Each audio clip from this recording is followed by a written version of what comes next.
Everything we do here is helping save someone. I actually had somebody reach out to me like 3 or 4 years ago telling me how our gear saved his life in a fire. We hope they never have to run into a burning building, but if they do, we know that our gear is going to protect them. And once they put it on, they know that Fire-Dex has their back.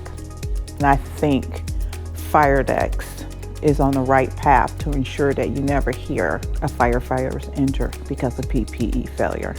And to have a role in ensuring that that never happens, there are no words for that. We all have the same goal in mind, protecting those who protect us. Every stitch matters that goes into the firefighter gear. That is one goal that I will always keep in my team. We're doing this for someone's life, so every stitch counts. You learn many skills, and most of those skills you can take out to other places. It makes me feel great to know that we make something that makes such an impact on the community. It's just a great feeling, a feeling that I can't even begin to explain.